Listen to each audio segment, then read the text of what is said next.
All right, welcome back to another video. This is part three of the Saw installment. I am currently done with kind of like my assessment, my breakdown as far as where they place.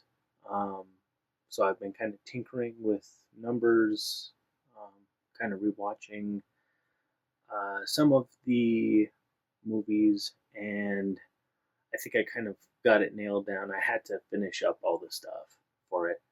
So now it's just making sure that as I go through the ranking list, that you guys follow pretty close. Like I said in the previous episodes before, there are three types of ways that I rank a movie. One of which is plot alone, there's creative kills, and then there is acting. So those three main points are my way that I have based my score on, as well as it's a 40-point scoring, which is the max that we could possibly give each category, with a total number of 120 points maximum. So it obviously allows us to kind of have our own opinions, kind of be able to look at um, things without bias and without trying to force a 100% scale. It's more like if a movie is really good, it'll be in the scoring. If we think that a movie could have used some improvement, it'll look like in the mid 30s to kind of like low or high 20s, mid 30s. Um, and if the movie kind of just seemed a lot weaker, we tend to use like 10s, 12s, kind of base numbers that kind of help us with the scoring. And I didn't do this alone. My mom helped me, and with both of our scores together, we found the median number between both. So that's why sometimes the math doesn't always math. If you watched one and two, the score may add up to 115, might be 98, might be whatever. So how did you find the final score to be, I don't know, 115, where it's over and surpass mine? Or sometimes it'll be lower, way lower. Um, that's kind of how me and my mom did it. Um, so, with all that being pushed aside, let's jump into Saw 3. This is the this is kind of how we came about looking at Saw 3 versus Saw 2, which obviously was kind of a downer. It didn't hold up to the way that I felt that the movie should have gone, and it lacked some elements to it that just made it feel so flat, honestly. But let's jump into it. Um, Saw 3. What a load and off the cuff stuff.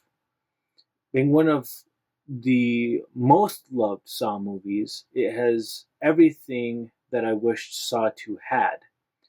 This Saw movie goes back to simplistic while still building a ton of new and unique ideas to the story of John Kramer and Amanda.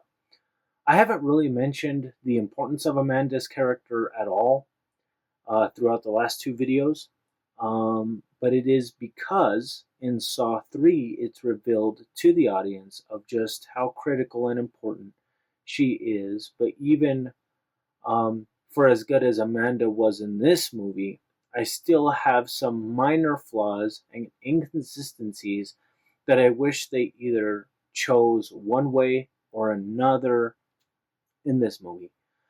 Um, Obviously, Amanda's character is. I kind of wish it wouldn't have been kind of killed off the way that she was. But I understand that the way that the movie was directed and the way that they wanted kind of to close it off by Saw 3, I could kind of understand why they kind of flattened out the original characters. The only thing in this one is that Amanda is on a killing spree, so to speak, killing off Ellis and Carrie in the most ridiculous fashion imaginable, and shooting Lynn, who is the nurse that John Kramer has in a game of her own to help John, who is later revealed that Jeff is married to Lynn. Jeff is the main game of this movie. Amanda makes very irrational decisions. I didn't want for Lynn to die in this movie. Obviously not. Amanda should have killed off Eric Matthews. However, it would be later revealed that he is alive and is being held captive, which it did in fact bug me to the highest extent. Okay? And that Adam was suffocated by Amanda, which I kind of wish that Adam would have been given another chance, allowing him to come back instead of Eric Matthews. That's kind of like my biggest gripe right there about Saw 3 is the way that they mishandled the story a little bit. It just felt so, I don't know, it could have went a way different direction if they really wanted to. Okay, so the plot alone, 30 out of 40. Okay, that is my scoring for Saw 3. Even with all the praise on this movie that I gave it, Amanda would either make mistakes in this movie. That was kind of a bummer for me. On the topic of mistakes, it also dawned on me that I wish that there was a redemptive story with Daniel Matthews in this movie as well. Seeing him in the safe in the last movie should have focused more on how Daniel would have worried about his father, or vice versa. And neither of those stories were even talked about in this one. It was a miss for me, a big missed opportunity. That's kind of how I worded it. My mental thoughts as far as looking at the opportunity to have Daniel Matthews make a return, but I also had almost the same exact gripe in the first movie where I felt like it was appropriate to keep Danny Glover and to have made a movie Saw 2 with Danny Glover. I felt like it was suitable, and I felt like it was also a missed opportunity. So, with that being said, let's get into creative kills. This episode is probably going to be a lot more shorter and a lot more nicer, I think, for the viewer. Things are just kind of simplified and based up. Anyone who has not seen Saw 3, I highly recommend this movie. It's definitely worth to watch it. And if you're not into that kind of stuff, well, then I don't know what to say. I don't necessarily understand why I'm watching my video right now. Maybe out of curiosity. But anyway, I digress. Creative kills. 39 out of 40, which is the one of the closest scores that you could possibly get for a Saw movie besides 40, which I know that somewhere down the line I have given the Saw movie 40 points for the kills alone. So stay tuned. You guys will see the only 40 I've ever scored within the entire episode listing. With a total of 6 traps, not including the crate that Jeff woke up in, because let's be honest, it's equivalent to waking up, so to speak, in a house from the last movie. Okay? So it's kind of like the setup, right? You kind of wake up in a mysterious place, you don't necessarily know where you are, that's where Jeff is. The Rack. Okay, some of these movies have official names for them. Some of them I kind of just came up with myself. Hopefully, they're original ideas, and hopefully, they're appreciated as such. But The Rack, being the perfect finale to Jeff, so to speak, was seriously one of the strongest conflicting points. Does Jeff get his revenge as he has practiced from the beginning of the movie, or does he spare his life? And if you haven't seen the movie, I would highly, like I said, I'm not going to spoil what happens, but obviously Jeff is faced with a rack. He kind of twists the limbs in a very, very interesting way. Okay, so I'm not going to go too deep on that, but I will say that that was the best trap, so to speak. Um, the dullest, okay, is in fact Amanda's death. I was so angry with her decision, and for her to then be shot off, in a sense, in the neck was a bigger disappointment. Okay, like I said before, I feel like Amanda's character arc could have had much more potential, or even if she were to get busted by police, or Hoffman would have put her in the game, it all would have been interesting to see, other than this. Um, so, acting 39 out of 40, which is pretty equivalent.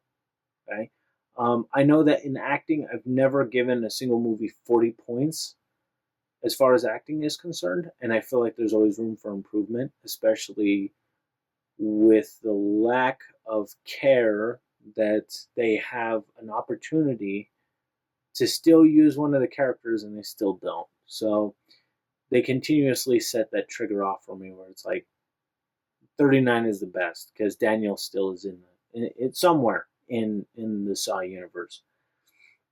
Instead of stating all the negatives as to why this movie lost points, I want to talk about yet again how cohesive this movie performed. So, the introduction to Mark Hoffman, he is in fact the definition to what John would be if he was a serial killer. Okay, so you got John, who in some way, shape, or form always makes his traps to be winnable and passable, and they always seem to escape, and some would go on to be kind of like apprentices, so to speak. Well, Hoffman is very different, where he will set up a game, but the game will be almost to the point where it's unwinnable, or even very, very like hard to accomplish. And I know that you'll see those points come out in future videos as well, which I felt like was how I felt about those traps and those games. So, um, Jeff and Lynn, okay, those two people and their acting, and the surprise twist at the end was enough to really be surprised. And the lack of police, oh, in this movie was amazing. I love the fact that the police weren't involved until Saw 4, which we'll talk about in the next episode. It felt like Saw 1, where the police were the background, especially after Allison was killed. It was like everything was simple, everything was nice to kind of see and take place, and it was definitely worth the watch from all corners of how the game was being functioned. Saw 3 received a total of 111 points, which ironically, 3 ones for the third installment, giving it almost a near mint scoring, but still holding onto its flaws. Looking at the other sources, Pappa Meat's channel ranked it in first place Dalt and Sheen Chandler talks about would both rank it at fourth place, and IMDb would score this movie 6.2 out of 10, which places it third on their list. Um, a perfect way to sum up the beautiful, um, beautiful movie that Saw 3 made, which I wish that Saw 2 would have been Saw 3.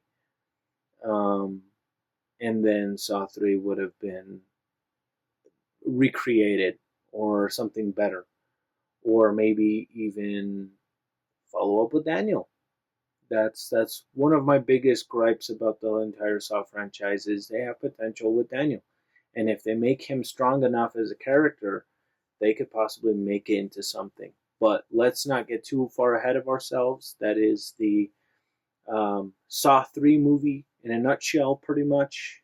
Um, I wanted to keep it nice, short, and simple underneath the 20-minute mark, and I think I successfully did so with keeping everyone up to date and so on and so forth. So I definitely appreciate you guys logging on. I'm grateful that you guys have stayed tuned. If you haven't watched, watch the previous episodes and just stay tuned because, we got a bunch more movies to get through. And I look forward to seeing you guys watch it and your reactions and that kind of stuff in the comment section down below. Please like, subscribe. You guys know what to do. I don't got to tell you. Bye.